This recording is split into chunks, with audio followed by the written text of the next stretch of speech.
Hey, it is Miguel. Good morning. Hey, how are you doing today? Today is November the 2nd, 2018. Yep, the 2nd of November. Wow, I can't believe it's already November. Time flies when you're having fun, doesn't it? So, what is interesting to me is yesterday I went to the dentist, and the dentist commented about my braces and asked me when my braces are coming off. And I said that they've been in for almost a year long now. And I, they, I first had them installed, I guess, last December. And already next month is December. So, and my dentist told me that my braces will come out probably in about a year. So that means that I've only got about 30 to 60 days of having braces in. Now, I'm fully aware that that time could change at any moment. A lot of this is dependent on the judgment of the dentist. So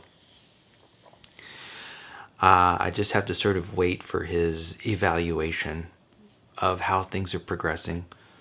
And wow, I can't believe that just like 2 months away from getting these braces removed. It's pretty amazing.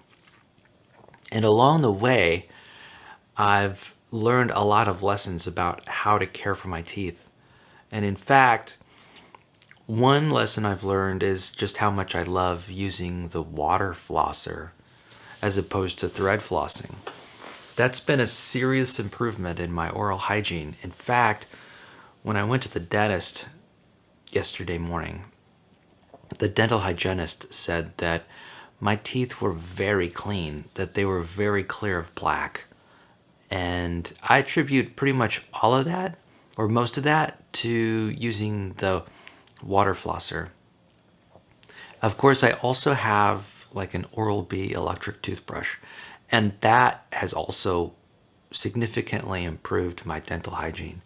So I've really got two elements now of improved dental hygiene: the electric toothbrush and the water flosser, and they are both really making a difference. Now, I admit I need to spend more time using the water flosser and more time using the my electric toothbrush. The fact is, I actually rush through my electric toothbrushing, I think, to get to the water flosser. You know, in a way, I think the water flosser is my main tooth cleaning implement, and not the electric toothbrush. Isn't that funny? I don't know how that has become. The water flosser is essentially my primary tooth cleaning tool, and the electric toothbrush has become secondary. Isn't that interesting? That's something I wouldn't have expected. Well, I'm so glad that I've had this ability, this experience of getting my teeth aligned using braces, because it's really gotten me to think about foods I've put in my mouth. Like, for example, I don't chew ice like I kind of used to do when I was, prior to braces, because I know that chewing ice has a really adverse impact on my brackets. And there's also something else. I used to eat a lot of nuts. Now, this is not necessarily a good thing. I am not eating trail mix like I used to. I'm really not eating very many nuts at all. And also, and this is really sad, I'm not eating apples either. Because apples, they have an impact on my dental work. They get affected when I chew an apple. In fact, it's really so challenging to eat apples that I just can't. If I eat them, I have to slice them up with a knife, and even cut those slices into smaller slices so that I can chew on them basically with my molars. And it's kind of funny. But it's sort of not funny at the same time because I really like apples. I used to eat an apple or two a day, and now I'm just not eating apples.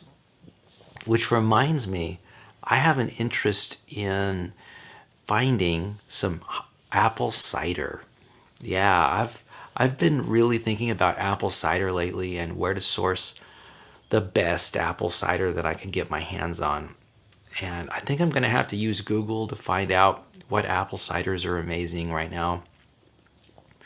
I have a feeling that apple cider can be amazing. And now that it's getting cooler, I think I could go for some hot apple cider, and I can get really excited about it. So that's something that's important to me right now. Now that I'm getting into the Thanksgiving mood, right? And I'm getting excited about Thanksgiving and Christmas, and I've got these ideas about roasting squash in the oven. I'm going to be roasting potatoes and sweet potatoes in the oven on a regular basis, and now I'm going to have hot cider. And then I got a Keurig. I don't know if I told you this, but I've got a Keurig and I'm loving it. I'm using it every day, many times a day. Who knew that I would love drinking coffee as much as I do? It's all decaf, and it's all decaf because who needs that extra energy from caffeine? I certainly don't. I've got plenty of energy. As I move around my day, I don't need any more energy from caffeine. And also, I have what I call an anti-addictive personality. That is, if I find that I'm growing addicted to something, I will stop using it almost immediately. It's just a habit I've developed over time. If I find that something is addictive, I'll just cut it off because I don't like being sort of out of control in any way. I think I have a value of self-discipline. It's just, and for anything that sort of usurps that capacity of self-control and self-discipline, I am quick to disengage and separate myself from that thing, whatever it is.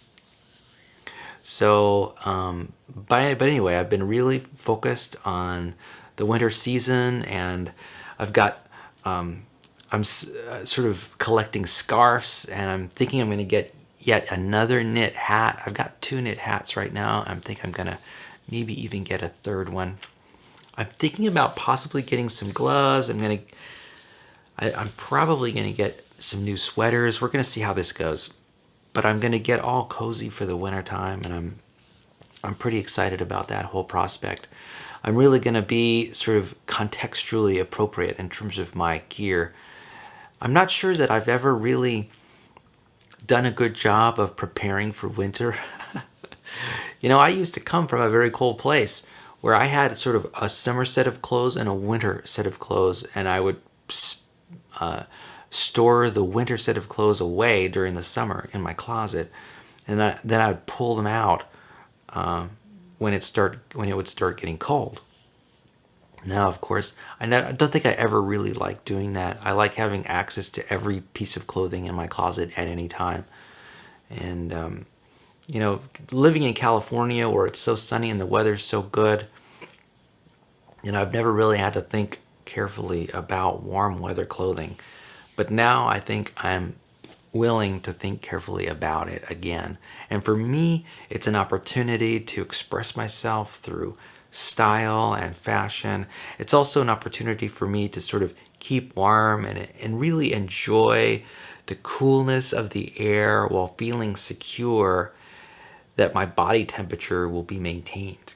So that's really what it's about. It's about enjoying this winter season, and at the same time, this having a secure sense that my body temperature will be protected. And I think they're sort of related to one another.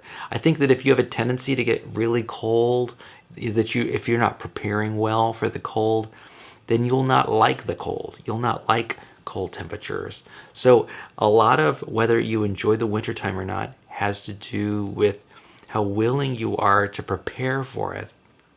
Make wise choices about, being prepared for the summer season, for those cold winds. And icy rains, and maybe even the snowfall that might fall in, January and March of 2019. I can't believe 2019 is almost here. It's pretty amazing. Well, I'll tell you what, I'm sure like everyone, we're going to be shocked when November 4th rolls around and we've got to do that spring forward, fall back. We're going to be falling back. Excuse me. We'll be falling back an hour in our schedules soon. I mean, today is the 2nd, and the 4th of November is when we fall back. So that's only 2 days. It's essentially this weekend. It's this coming Sunday. And that means this Saturday, which is tomorrow, before we go to bed, we're going to be adjusting our clocks. And so it's coming really soon, and we're all about to make an adjustment in our sleep schedules and the amount of sun that we see during the day. That is totally going to change. I got hiccups and burps all the way. I don't know what's going on with me today. So yeah, there's a change in the air. And so it's pretty exciting. Yeah, preparing for this holiday season is pretty amazing. I've gotten some decorations for my home. I showed you that maize, the multicolored kernels on the cob. I've got some squash, which I haven't shown you, that I've placed in bowls. And, basically my kitchen and living room appears as if it's like a storage unit for the agricultural industry. It's basically got very decorative corn and decorative squash scattered around my counters and flat surfaces as a sort of a way of honoring this new season. So I'm excited about it. Speaking of being excited about Christmas and Thanksgiving, November and December, I have checked out a book from the library called Hark, A Christmas Sampler. And essentially this book describes some of the traditions of Christmas and their origin stories. And yesterday we discussed some ideas related to how mistletoe became popular. And we also discussed the Yule log, right? And now I want to read a passage relating to the very first Christmas tree, because these Christmas plants are just so amazing. There's so many Christmas plants that we just take them for granted. And how did they come to be popular during this time of year? Well, for many people, they just don't know. And for me, I'm interested in exploring this history and these new ideas and these new perspectives about the season. So let's do that. So I'm just going to read a passage out of this book, Hark. And here is what I'm going to be reading. And the passage title is The First Christmas Tree. So it says, Martin Luther was a great man and a great speaker who lived in Germany in the 16th century. So I guess that's in the 1500s.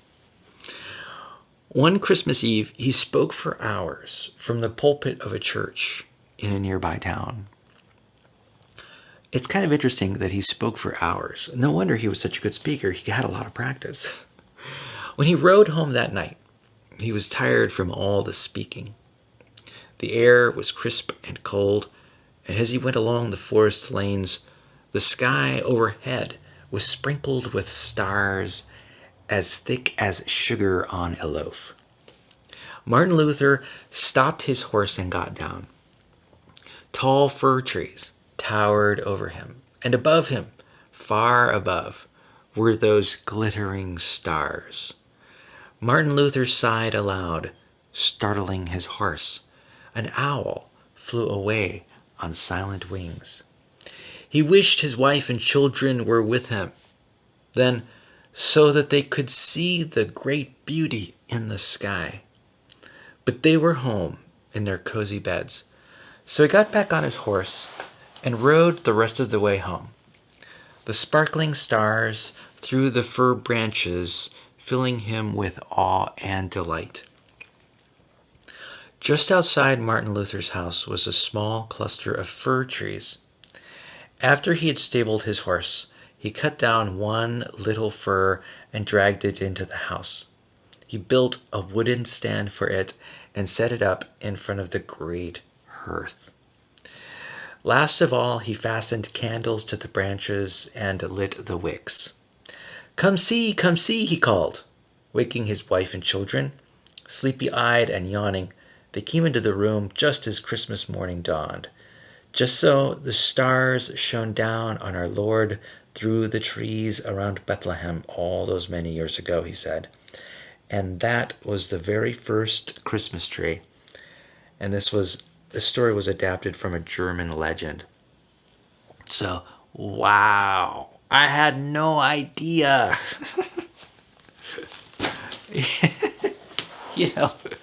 And I have a feeling that this is more of an apocryphal story than a real one. But I so am enjoying this idea of Martin Luther coming home to his family. He's looking up into the stars and he's seeing the beautiful stars and the trees. And he's making a connection to, when Jesus roamed around Bethlehem and the nature around him. And he wanted to see that and be reminded of that every day. He also wanted his family to be reminded of that. And so he chopped down a fir tree, placed it in his home near the fire, near his fireplace, his hearth, and put candles in the tree and then lit the candles. Well, that's not, from a safety engineer perspective, not very smart. But you know what? That is the case. I think I've seen pictures of maybe Swedish, having Christmas trees just like that. And I wonder if they do something similar to that in Germany too. I'd imagine that they do. So, pretty interesting. What an interesting folk tale that is. And yeah, it's interesting to how nature is connected to these spiritual events. These events of high meaning and significance in people's lives. There is a connection between meaning and nature. All you have to do is take a hike in at La Prisma State Park and just recognize just how, it's essentially an appreciation of beauty and almost the spiritual nature of beauty. That is how nature can give meaning and significance through essentially the spectacle that nature is, through trees and plants and through the stars and sky. And then, the story also included the wildlife. If you heard, it read, an owl flew away on silent wings. And then he startled his horse. So, yeah, there's flora and fauna, that is the plants and the animals that live in nature that we can take inspiration from. So, pretty amazing.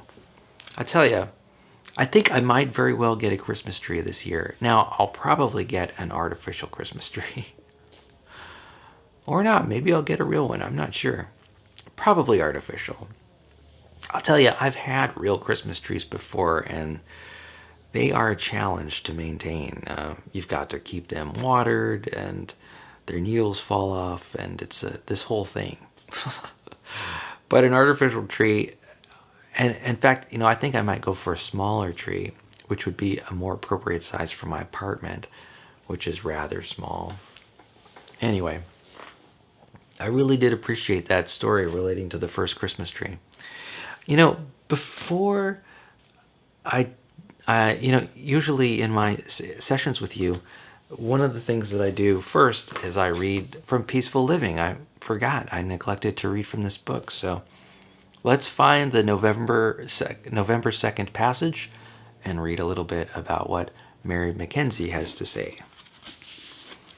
So today is the November 2nd, and I've got my trusty pen here. And so the quotation of the day is from Eleanor Roosevelt. Her quote is, "You gain strength, courage, and confidence by every experience in which you really stop and look fear in the face." Interesting. So Eleanor Roosevelt is talking about how fear can be, well, actually, you can receive courage from looking fear in the face. And that's kind of an interesting sentiment. I'll read that quote again. "You gain strength, courage, and confidence by every experience in which you really stop to look fear in the face." Well, you know what?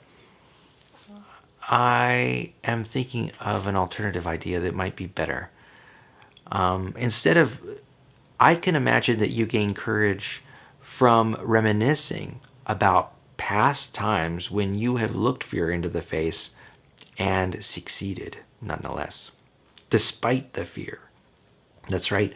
If you can remember a time in your life when you've acted courageously in small ways, I think that can build your courage to act again.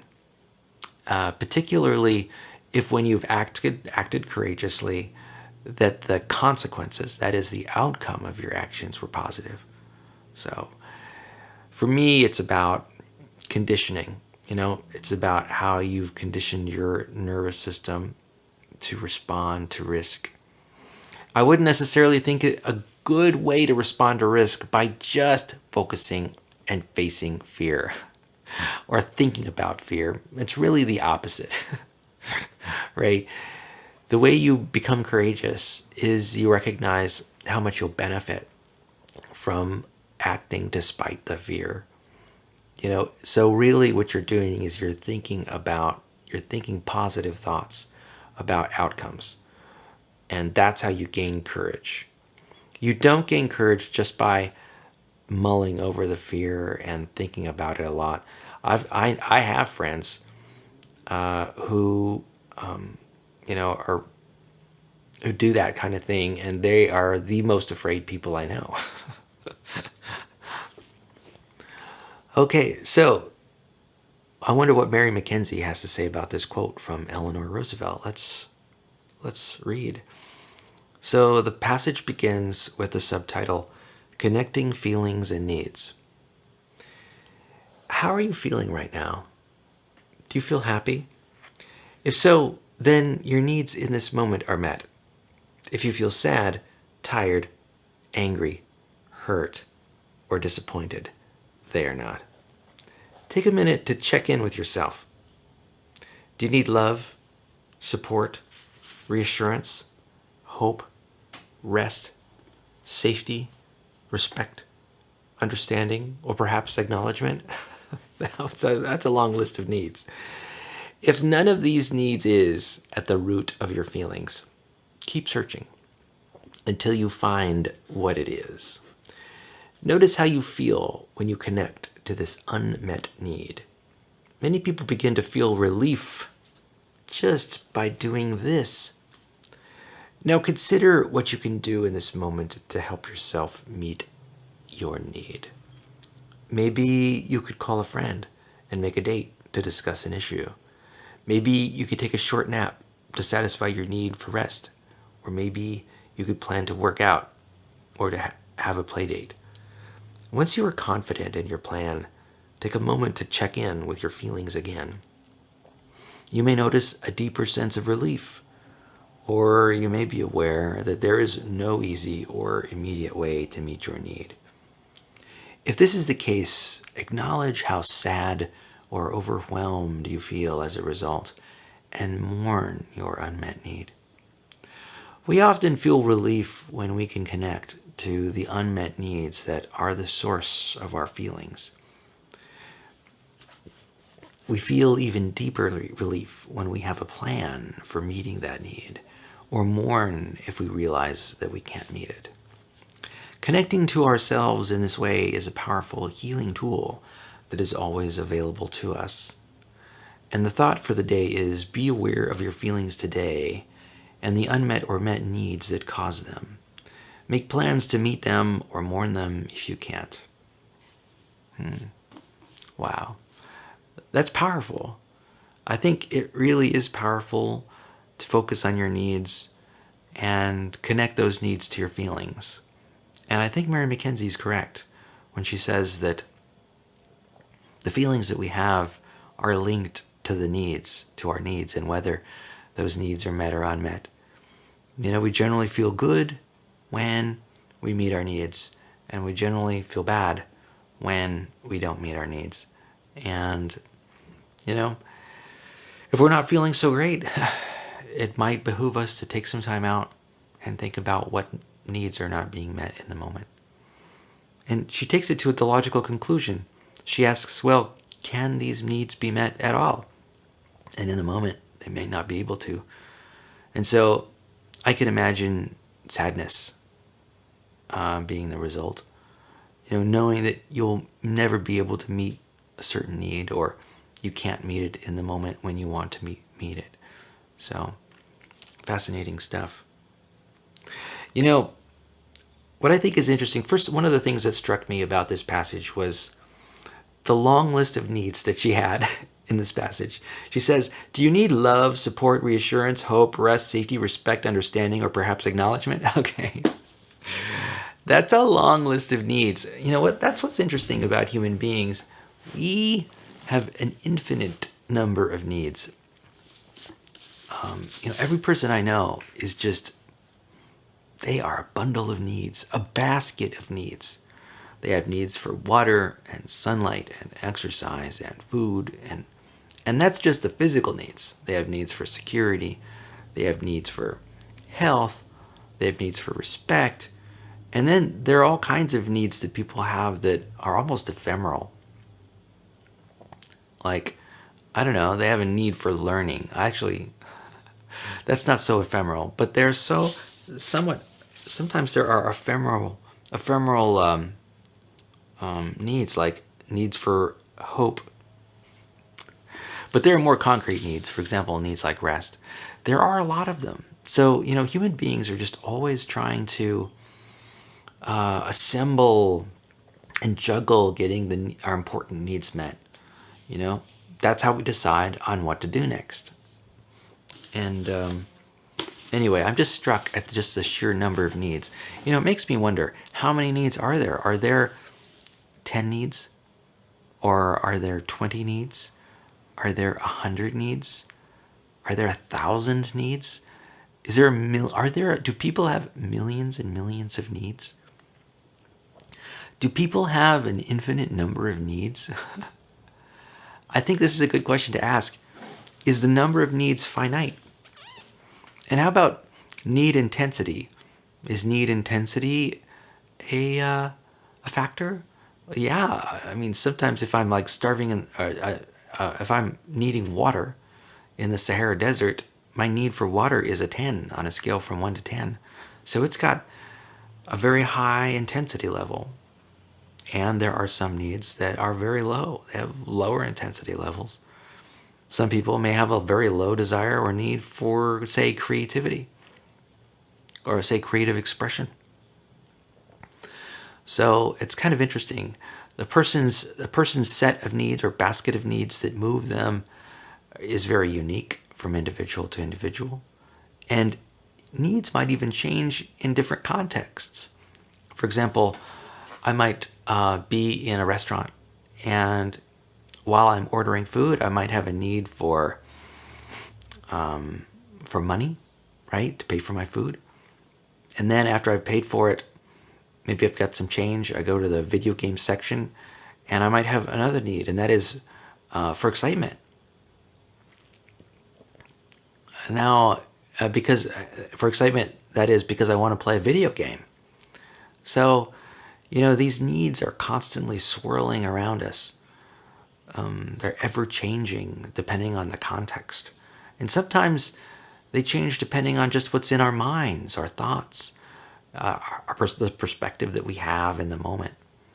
And so needs it's amazing how changing they are and how different they are. And how I think it might be possible for needs to be satisfied. I think it might be possible to have needs met simply by waiting, by pausing for a moment. In fact, that's actually an interesting question. She says that in her passage. She says, notice how you feel when you connect to this unmet need. And then she goes on to say that many people begin to feel relief just by doing this. Now, that is a very curious statement, if you ask me. So imagine you have a need for something, and let's say it's sort of below your conscious awareness. You only are partially aware of, say, your need for water or whatever.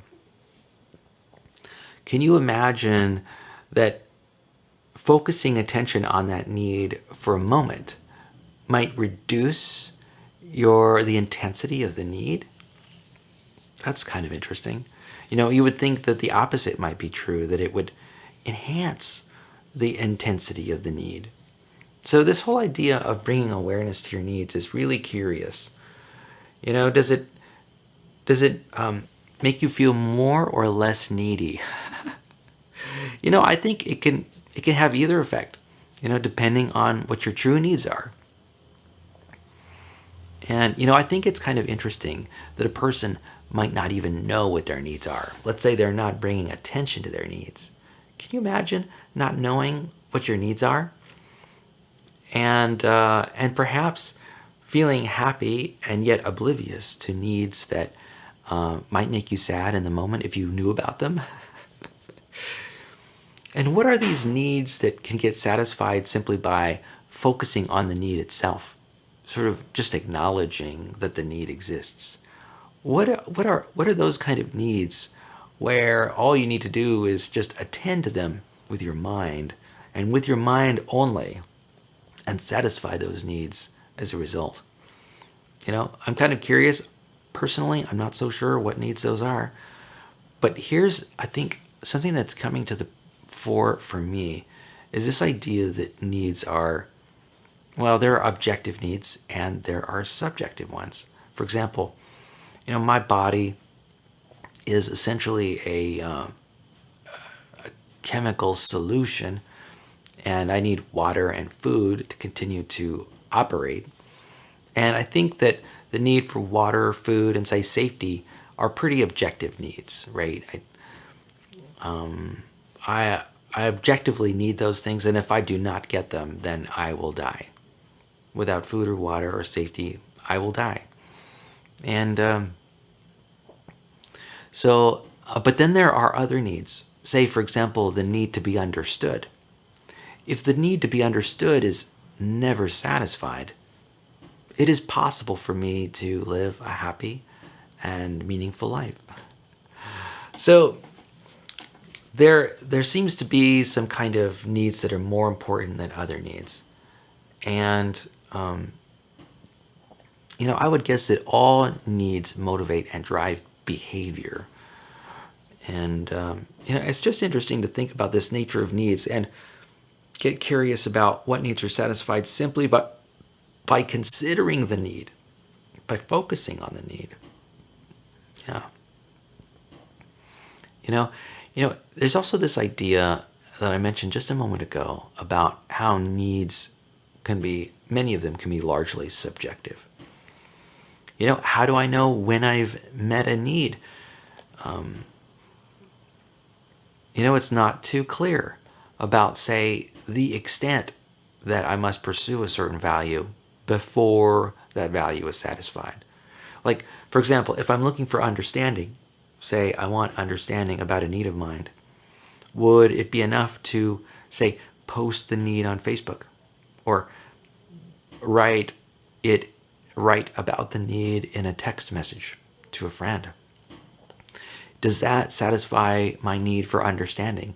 And how do I know that my need for understanding has been met? How do I know that another person truly understands me? Yeah, other people say they understand you. Other people mouth those words, but can you trust them? When you receive those words, when you receive those statements, I mean, they may say that they understand, but is it truly the case that they do? Do they understand in a way that you understand the situation?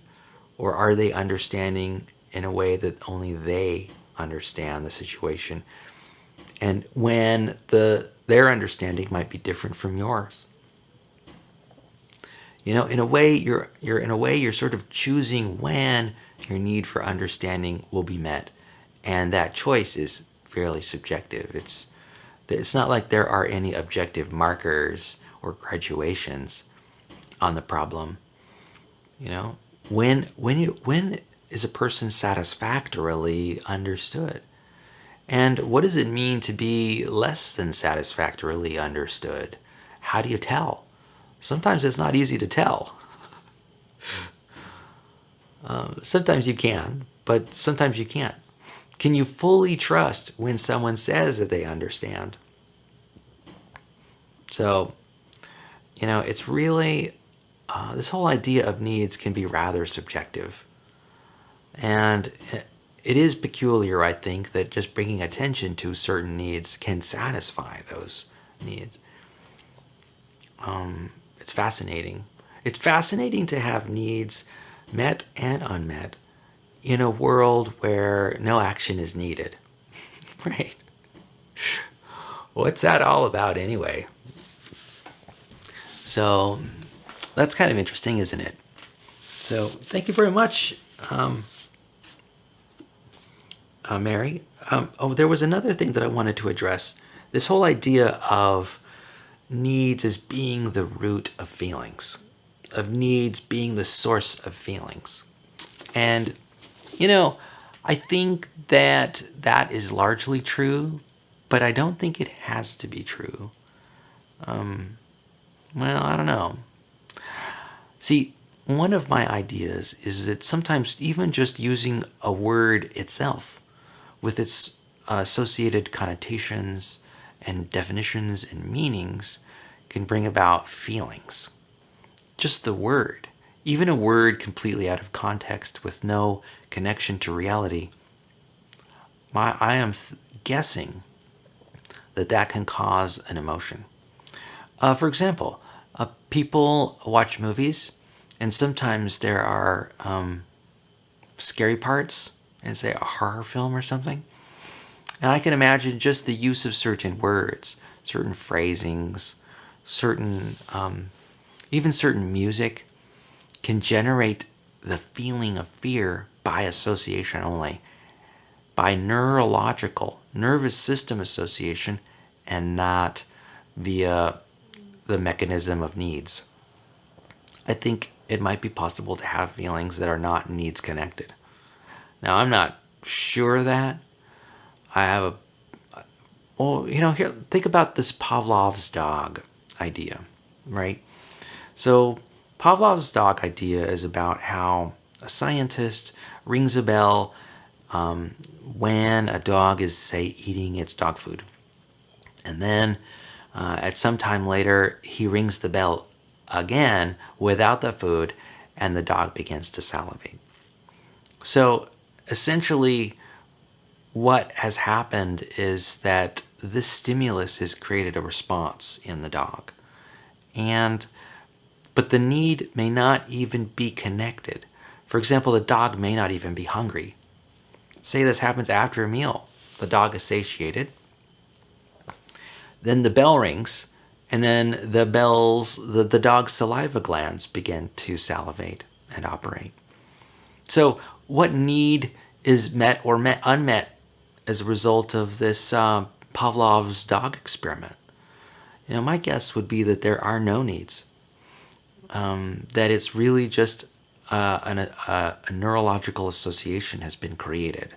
It's called anchoring. Just an anchor has been created.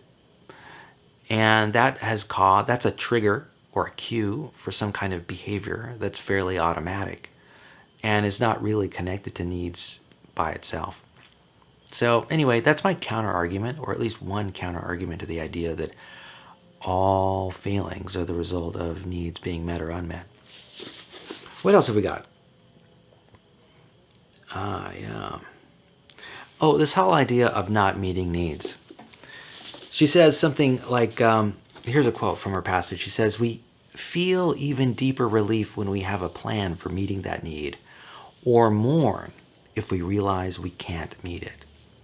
So it makes me wonder, you know, I have lots of needs that I know could never be satisfied. Ever, ever, ever.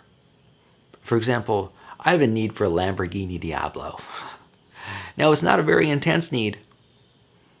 The need on a scale from 1 to 10 is probably just a 1. So it's a very low intensity need.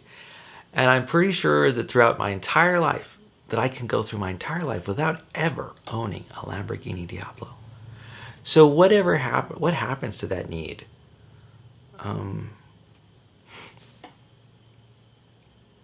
Does it just get forgotten and thrown into the trash heap of unmet needs? Does it weigh on my emotions so that, I'm upset most of the time, some of the time, because, I'm remembering that, the idea that I'll never be able to meet my need for owning a Lamborghini Diablo? What does it mean to have needs unmet for long, long periods of time? There are more or less significant needs that are unmet. I guess, what happens to the less significant needs that remain unmet? They just somehow dissolve into some historical past. And what if there's a significant need, a serious need that remains unmet? What then? Let's say I have a need for good health and I've got cancer. Well, that need is never going to be met. So how do I manage that? How do I deal with that loss of my health for the rest of my life? Does it mean that I have to be sad every moment of my life because I've got cancer and I have a need for health? I was reflecting on this idea the other day, this very idea about what to do when things don't go well, right? How I've talked to you in the past, how I've said that, really a person's life turns on how they confront the unsavory fact, the upsetting fact. And really, your life is essentially sort of a rehearsal where you are continually being sort of confronted with upsetting facts. And how your life turns out depends on how you manage this sort of awareness of the upsetting fact. How will you live your life after you've become aware of the upsetting fact? And, that will determine the course of your life. Are you going to commit a crime? Are you going to exert control over other people or attempt to? Are you going to sort of retreat into your home in silence? What are you going to do? Now, here's a suggestion I have.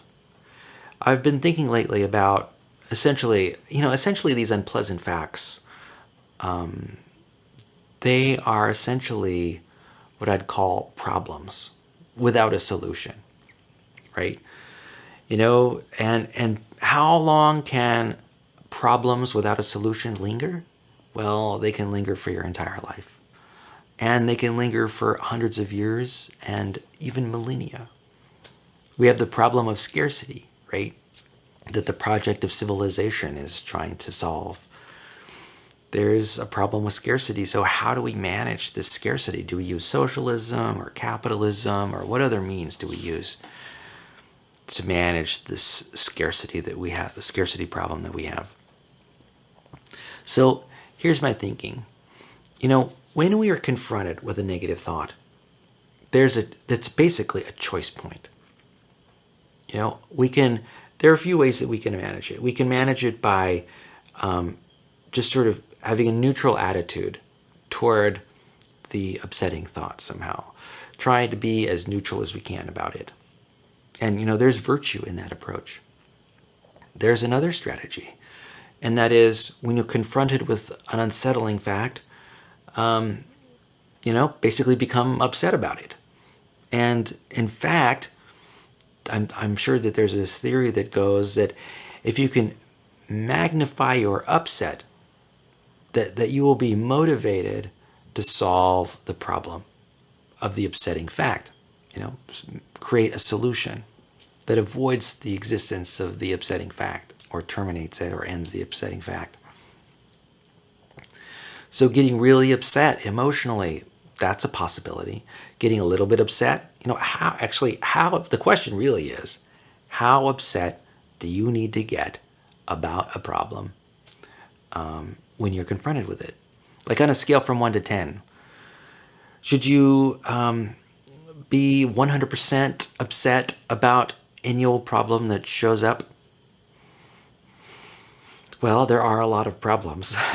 That would be a very emotionally taxing strategy. What if you decide to be moderately upset? How upset is upset enough, right? There's stories in the news every day. Now, how upset should I become about what's happening in Africa, or what's happening in Asia, or what's happening in Europe, or South America, or even Antarctica, or what's happening to the planet? In a way, there's this request out there asking us, how upset ought we to become? And, I guess there does exist this proportionality where the more upset you are, the more prone you are to take action to solve the problem. Though that, of course, does not even guarantee that you'll be able to solve the problem, because problems can remain unsolved for millennia. In fact, problems can always remain unsolved. So even if you upset yourself considerably, even to the maximum level, there's no guarantee that your actions will solve the problem. So it's kind of funny. I don't necessarily have an answer to it. I think that there is probably, we can look to others for examples. We can look to them as role models to sort of help us understand how upset we ought to become about one thing or another. I know that if I'm confronted with a problem and it's the first time I've ever seen or heard of the problem, I tend to be more neutral about it. I don't really have a sense that it makes sense. It's a good idea to be very upset about something. It's not altogether clear. And so I guess that's all I have to say. It's just not, I think that it's important to catch yourself when you notice that you are deciding to be more upset about a situation than is necessary. Yeah. It's important to catch yourself when you're magnifying molehills and turning them into mountains. There's a lot of psychology behind it, relating to how upset ought you to become about a certain problem. It's really unknown. It's sort of up to you to decide. And, it's true that sometimes being upset about something will motivate you to take action, but not necessarily. Sometimes being really upset about something inhibits your action. I know that's true for me. For example, if I really want something, I might be afraid of screwing it up and then stop acting as a result. Just pull back and withdraw. Even though that thing is very important to me, I might be so unsure about my abilities to bring a certain objective or outcome into reality that I'm so uncertain that it stops me in my tracks. Yeah. It's called the paralysis of analysis. And I've done that many times. In fact, I think I'm doing it right now. Sometimes it's hard to get started on projects that are important, like homework, for example. I know I've put off doing homework for a long time, even when that homework is very important to me, getting completed with that homework. And even though I might be very upset about homework that I really need to do, but I'm not doing, I might do nothing about it until the very last minute. In fact, I might also choke altogether and not take any action at all on something that's very important to me. Because it's so important to me. So it's kind of funny how that all works out. And it's interesting to note just how subjective it is. You know, even the words that we use to describe problems that need solutions, for example, need, that word has its own connotations, right? It's a loaded word because there are lots of words to describe whether you want something or not. There's want and like, desire, wish, dream, need, require. There's a whole spectrum of words that describe this sort of grasping, this sort of wanting to gain or keep something. We have a lot of words for it because, well, human beings, we desire things. We really want things sometimes, like licorice or candy, right? And so, all I'm saying is that our choice of words is important because the words that we choose essentially can determine our perspective on the idea. So, it's important to be cautious about what words you use to frame a problem. And really, how do we know when a problem has been solved anyway? Sometimes it's not clear. Sometimes it resolves a problem and a problem area and everything is healed and things work well. But sometimes it's not altogether certain whether things are resolved or not. How much of a solution is enough of a solution? For example, I was talking about the need for understanding. How much understanding do I truly need from another person in order to feel understood? Do I need lots of reassurance that they've understood? Do I need them to write a 5-paragraph essay to sort of provide evidence so that they can provide evidence that they understand me? Or perhaps it's just an acknowledgement is enough.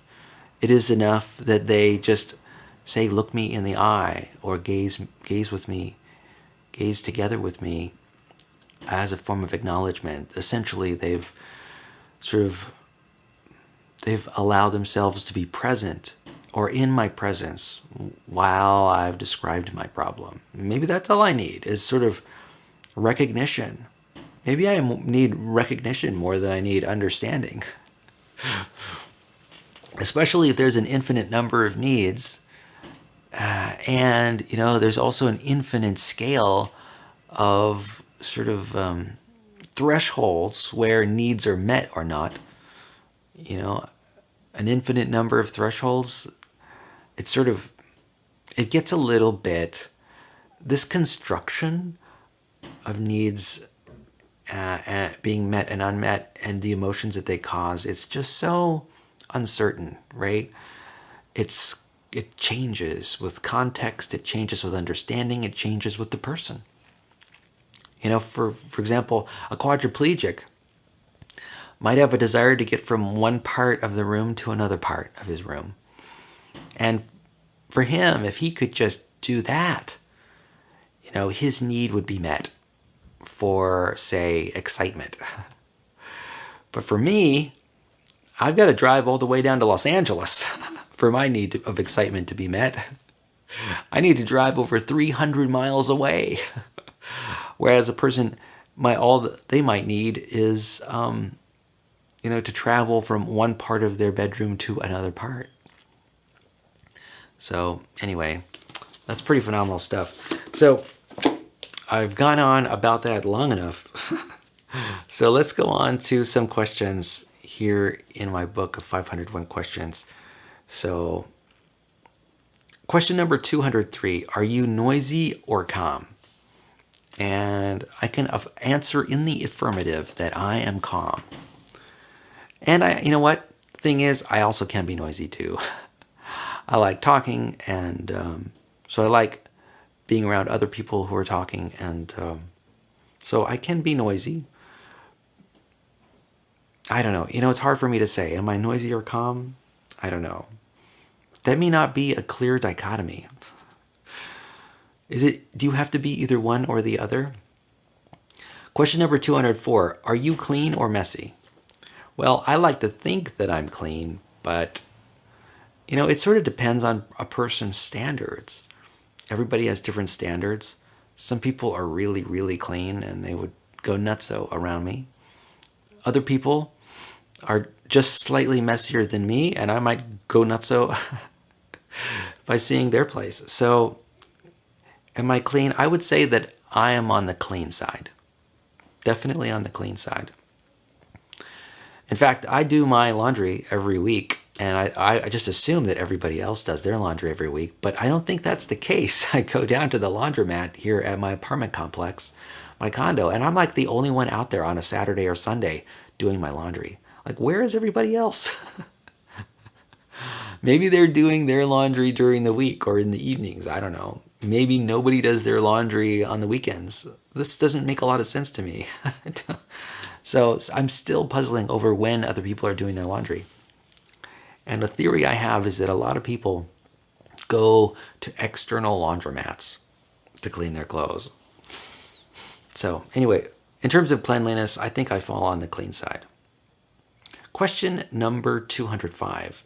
Do you consider yourself smart? Well, I consider myself as having a regular average intelligence. Now, I also try to supplement my average intelligence with excitement and interest about the world around me. So essentially, intentionally, I think I might create passion, a passion for learning and understanding. And it's this passion that gives me the edge.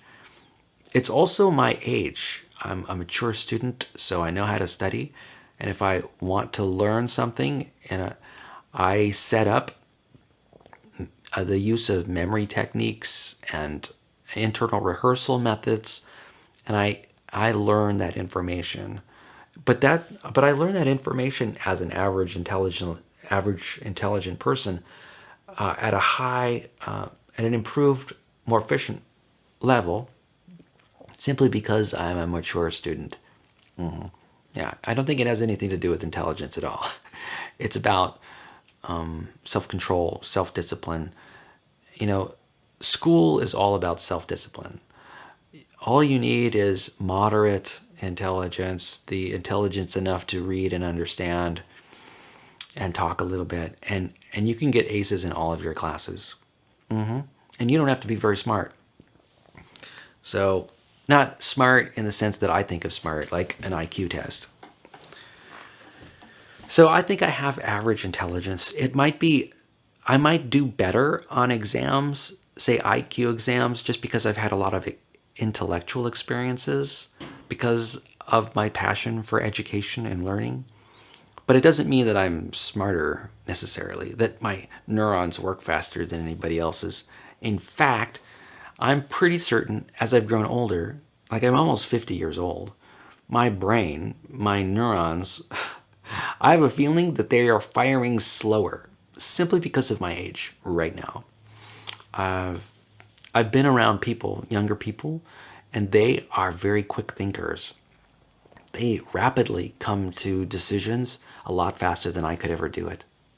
Anyway, I'm going to cut short and just say goodbye right now. And I want to, again, remind you about how much I love you, how much I care for you, and how much I think that, I'm committed to our relationship, and how, I love you just the way you are, and that I have enormous respect for you and your intelligence and your life, and respect for the idea that, you are in control of it. And, that's important to me, and I respect and honor that fact. And if there's any way that I can support you or build you up or encourage you in your life, I hope I can find it so that I can build you up and help you turn into the woman that I know that you can be. Anyway, I love you very much, daughter. Peace.